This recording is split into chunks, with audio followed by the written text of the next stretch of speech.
Salut, j'espère que vous allez bien. Il est bien plus tard que cette petite séquence que vous venez de voir de moi en train de faire des étirements ce matin. C'était du yoga prénatal, je crois que c'est Doctissimo, je vous mettrai le lien. Je n'ai pas trouvé cette séance géniale, pourtant c'est le docteur Gasquet qui l'a fait avec Lucille Woodward, mais je trouvais que c'était pas très bien expliqué. Voilà, c'est pour le yoga prénatal 7e mois. Les exercices étaient bien, mais c'était pas très bien expliqué, donc je comprenais pas trop ce qu'il fallait faire. Bref, il est 14 h, je suis à l'atelier. Ce matin, je suis restée à la maison, je suis allée faire ma petite marche du matin. Mais bon, je pense que je vais devoir changer d'itinéraire parce que là, je commence vraiment à galérer. C'est quand même une marche... Enfin, je m'éloigne pas de chez moi, mais je fais un tour en fait autour de chez moi. Et en tout, quand je fais tout le circuit pendant 1 heure, je marche pratiquement 4 km en faisant des allers-retours, enfin en tournant quoi. Et du coup, il y a pas mal de montées parce qu'on a un village qui est en pente. Et du coup, j'ai mal partout. Donc je me dis que je vais pas pouvoir continuer à faire ça tous les jours parce que je vais me faire mal à force. Donc je vais trouver un autre itinéraire. Ensuite j'ai passé la matinée avec Ella, on a mangé avec Ella et ma mère, et puis je suis montée à l'atelier bosser parce qu'il faut que j'avance. Nico est là en train de préparer son live. Aujourd'hui il fait un live avec Quentin le chat, qui est un pâtissier parisien de renom. Meilleur gâteau de Paris 2019. On a pris le tea time dans l'endroit où il travaille, au Novotel Léal, qui est un tea time très, très bon à faire à Paris. Il y a quelques temps, on l'avait fait. Du coup, je suis en train de monter mon vlog. Ce matin, j'ai eu un appel de la secrétaire de ma gynécologue qui m'a fait un peu flipper, qui m'a dit votre rendez-vous d'avril est annulé. Donc j'avais un rendez-vous le 24 avril. Elle m'a dit c'est annulé, reporté au 7 mai. Donc je me suis dit merde, quand même ça craint parce que ça faisait sauter un rendez-vous de suivi un mois quoi. Et elle me dit vous aviez pas d'écho morpho prévu et tout. Je dis bah non, je crois pas. Enfin normalement j'ai la T3 à faire quoi, l'écho morpho du 3e trimestre. Ah non bon elle vous rappellera, elle vous dira et tout. Je dis bon c'est bizarre. Vous inquiétez pas et tout. Et je dis pour le rendez-vous anesthésiste et tout ça se passe comment? Enfin normalement c'est eux qui le prennent pour nous. Et elle dit non on vous en parlerait avec elle le 7 mai et tout parce que le rendez-vous anesthésiste ce sera genre 2 semaines après quoi. C'est un mois avant le terme. Et elle me dit ça va on est à temps, vous inquiétez pas et tout. Bon, elle dit là le cabinet est fermé, moi je suis en télétravail donc faudra venir seule au bon horaire. Bon voilà, donc apparemment le 7 mai tout ne sera pas rentré dans l'ordre hein, clairement, donc ça commence à me faire peur parce que je me dis que quand je vais accoucher on sera toujours dans les mêmes conditions au niveau des rendez-vous médicaux et tout et des maternités et tout c'est sûr. Et j'ai vraiment peur que Nico ne puisse pas rester. Apparemment maintenant les pères peuvent assister à l'accouchement mais 2 heures après ils doivent partir et ils reviennent pas pendant 3 jours quoi. Donc ça commence un peu à saouler. On verra bien. Et donc du coup je m'inquiétais, je me disais ça craint, 2 mois sans rendez-vous et tout, c'est un peu abusé quoi. Enfin, fin de grossesse c'est là où il peut se passer des trucs, ça m'embête quoi. Et en fait j'avais un message vocal sur mon téléphone que j'avais pas vu de l'échographe qui m'avait dit votre rendez-vous a été déplacé. Alors heureusement qu'ils m'ont déplacé le rendez-vous parce que j'étais pas du tout au courant, du 16 au 15 avril. Et en fait j'ai un rendez-vous la semaine prochaine pour mon échomorpho du 3e trimestre, mais ils avaient oublié de ma gynéco avait oublié de me prévenir. Donc je comprends, hein, ils doivent être complètement débordés à décaler tous les rendez-vous et tout. Mais heureusement que eux m'ont rappelé pour me dire qu'on a décalé votre rendez-vous d'1 jour parce que sinon j'aurais loupé mon échomorpho. Donc bon, je suis quand même contente. Mon Nico ne peut assister à aucune des 2 échos, ils me l'ont bien précisé dans le message. Mais au moins j'ai une écho la semaine prochaine et après j'ai une autre, j'ai mon rendez-vous de suivi le 7 mai. Voilà. Donc parce que ça c'est mes derniers rendez-vous après hein, concrètement à partir du 22 mai on rentre dans le dernier mois, tous les jours seront bons. Il faudra que je fasse mon rendez-vous anesthésiste et après voilà, on sait pas, ça peut arriver à n'importe quel moment. Donc ça approche quand même hein. Mais on est tellement pas prêts, mais tellement pas, c'est dingue. Bref, on va essayer de pas se... Wow, on est presque bien. On est presque bien, on n'a rien fait. On n'a pas de lit, on a rien. Si, heureusement on a un couffin. Mais bon, j'ai même pas de drap pour le couffin. On n'a pas de biberon. On n'a pas besoin de biberon. On n'a pas de siège auto pour ramener l'enfant. Bon, au pire, on a des amis qui ont eu des bébés récemment qui pourront nous prêter un siège auto si jamais d'ici là. Voilà, on va pas se stresser. On a plein d'amis qui ont accouché il y a 2-3 mois, donc enfin non, 5-6 mois. Donc au pire, au village déjà, on peut se faire prêter le nécessaire pour le début. Parce qu'effectivement, depuis 5 ans, j'ai pas gardé grand chose. Je vais quand même aller cette semaine monter dans le KGB qu'on a dans l'appart là-haut parce que je sais que j'ai gardé quand même genre la baignoire ou des trucs comme ça. Faut que je vois ce que j'avais gardé. Et puis voilà, hein, on va essayer d'avancer comme ça. Mais je vous avoue que maintenant que ça se rapproche et que je vois qu'au niveau des rendez-vous médicaux, rien ne change et qu'ils n'ont pas prévu de... Enfin voilà, que je pense que ça va... Même si on est déconfiné au moment où j'accouche, ce qui n'est pas sûr parce qu'à partir du 22 mai... tous les jours seront bons et 22 mai c'est quand même genre bientôt quoi, hein, ça va vite. Il suffit qu'il décale encore de quelques semaines le déconfinement et on y sera quoi. Là on va être déjà confiné encore 2 semaines, hein, jeudi je pense. Bah donc maintenant ça va être ça. Oui, mais après, faut voir jusqu'où ça va quoi. Mais par contre je pense que dans les hôpitaux clairement ils vont garder pendant des mois et des mois, il y aura des mesures. Par contre ce que je dis là, pas sûr, mais j'imagine que s'ils commencent à démocratiser les tests sérologiques, c'est pour savoir si tu as été infecté. Ils en parlent. Ouais, ils en parlent, donc je pense que dans un mois ce sera le cas. Je pense que les femmes enceintes et ce genre de personnes seront prioritaires pour pouvoir avoir plus de visibilité sur les rendez-vous, les trucs et tout. Je pense que tu feras partie de la tranche prioritaire et être testé, tu vois ce que je veux dire.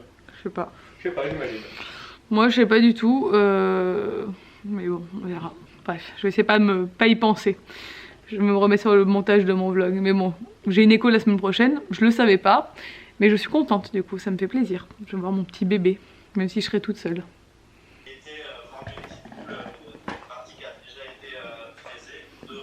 D'accord.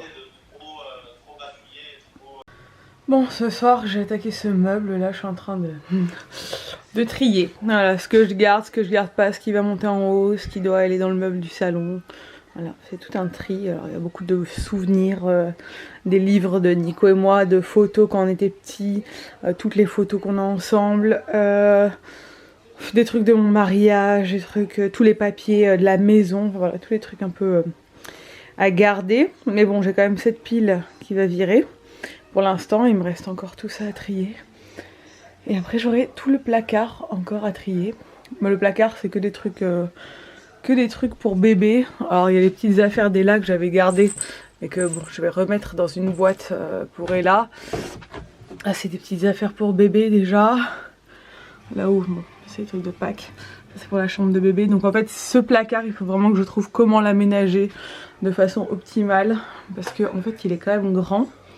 Et ce sera son dressing.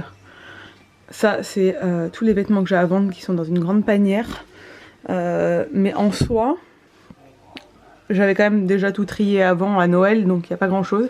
Mais je veux vraiment, là je pense que on va faire un meuble ici. Alors soit je vais mesurer si j'arrive à trouver une petite commode qui rentre pile dans le trou, ce serait parfait.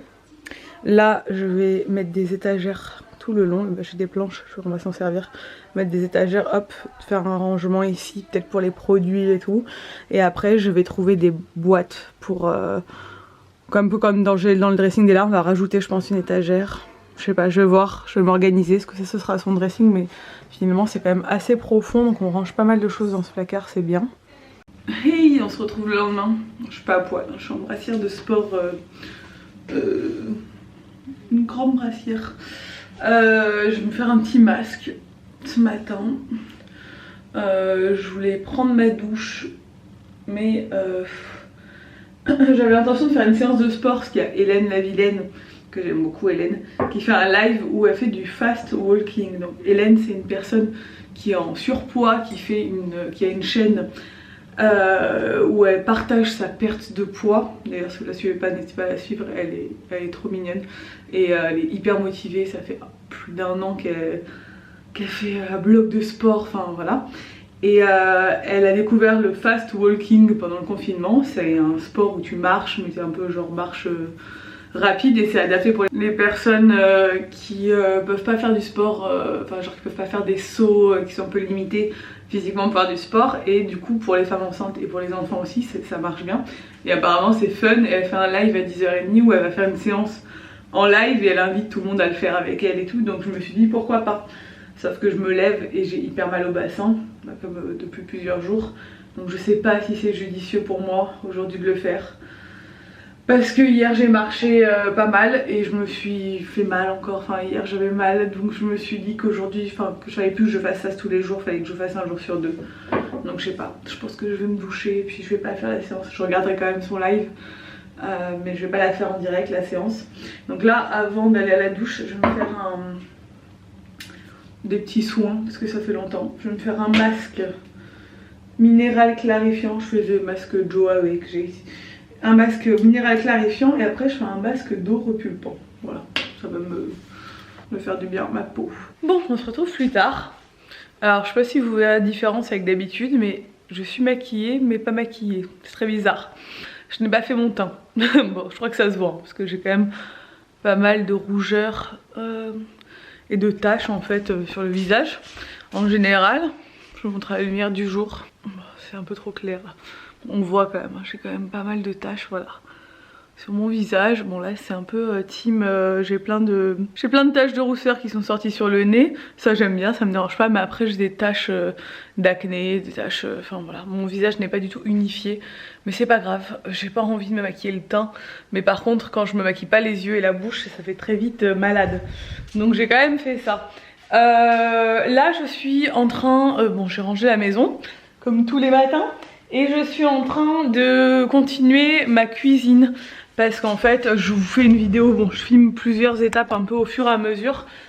Et je filme une vidéo avant-après de la cuisine, rangement, et j'en profite chaque jour pour avancer un peu dans la maison. Et là je me pose avec ma petite étiqueteuse. Je suis en train d'étiqueter des choses, bon ça je vous filme pas maintenant du coup. Je vous le filmerai, enfin je vous montrerai ça quand j'aurai fini. Si j'arrive à finir pendant le confinement parce que j'ai peur qu'il me manque des... Genre là notamment l'étiqueteuse, j'ai peur que j'ai pas assez de papier pour l'étiqueteuse, ce genre de choses, et que je puisse pas finir tout comme je voulais faire. Donc je verrai, au pire je la sortirai après le confinement, mais moi au moins ça me permet d'avancer petit à petit parce que je voulais pas faire une grosse journée, parce que je pense qu'il me fallait bien une journée facile de rangement de la cuisine, parce que dans l'état dans lequel je suis, je fais 1 heure par-ci par-là. Sinon je suis sur les rotules à la fin de la journée. Donc c'est pas la peine, hein, c'est pas le but.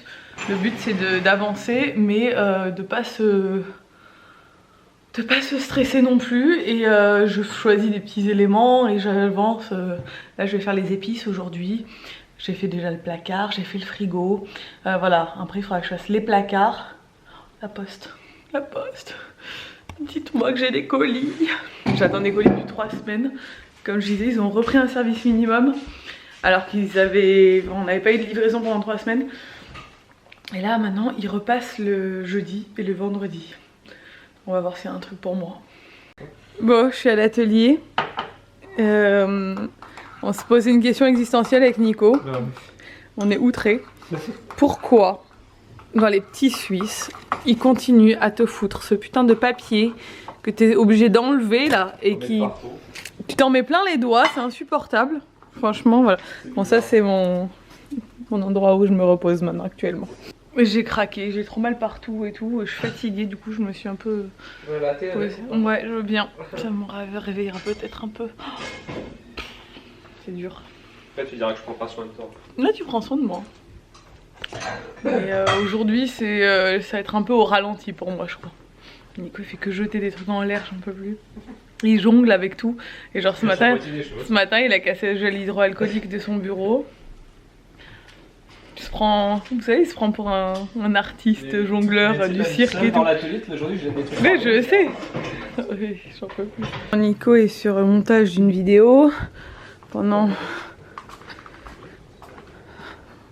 que moi je fais ces petites photos pour les réseaux sociaux. Voilà, ça c'est des canistrés, c'est trop bon. Vous avez la recette sur sa chaîne du coup. C'est des sablés, c'est une tuerie. C'est très simple à faire. Bon, on se retrouve en fin d'après-midi, je suis toute décoiffée. On s'est regardé Vaiana avec Ella. Je peux dire que Disney+, ça va me permettre de faire des siestes pendant ce confinement, parce qu'on s'est mis en fin d'après-midi, on aime bien se mettre un film de Disney. Et là on s'est mis Vaiana, il dure 2 heures et j'ai dû dormir 1 heure sur les deux. Et du coup Ella elle a regardé avec moi. Là elle est au bain, je suis en train de faire couler son bain. Je suis en train d'essayer de réparer ça. Il y a une d'entre vous qui m'a donné un conseil, donc je vais voir si ça se répare. Pour mon rendez-vous téléphonique. Et là elle a un rendez-vous téléphonique. Mon rendez-vous téléphonique. Donne-moi ton téléphone. T'as un rendez-vous téléphonique avec qui? Olivia. Ben, dans ma chambre, je sais pas encore à quoi je vais jouer. Et là arrête de sauter, te vois pas chérie si tu sautes. Elle m'a fermé la porte. On se retrouve à 22 h. On a mangé tout ça. J'ai bien avancé sur ma cuisine aujourd'hui. Petit à petit, franchement, je suis contente. Comme je disais, aujourd'hui c'était un peu une journée où j'étais KO. Nico m'a dit maintenant tu t'arrêtes, tu te reposes. Ma fille a décidé de dormir avec ma mère ce soir, donc elle est pas là. Je me suis un peu forcée. De toute façon, j'arrivais pas à faire quoi que ce soit aujourd'hui. Concrètement, j'ai aidé un peu Nico à l'atelier. J'ai essayé d'avancer un peu la maison sur plein de trucs que je laisse traîner depuis longtemps. J'entendais Nico qui joue à la play, qui fait que hurler. Et j'ai des coups de barre quoi, forcément. Fin de grossesse, t'as des coups de barre et je lui avais une to-do list de 1 million de trucs à faire aujourd'hui et j'ai tout décalé à demain. Je me suis dit tant pis, pas de boulot, pas grave. Il faut pas se prendre la tête, faut pas se mettre la pression.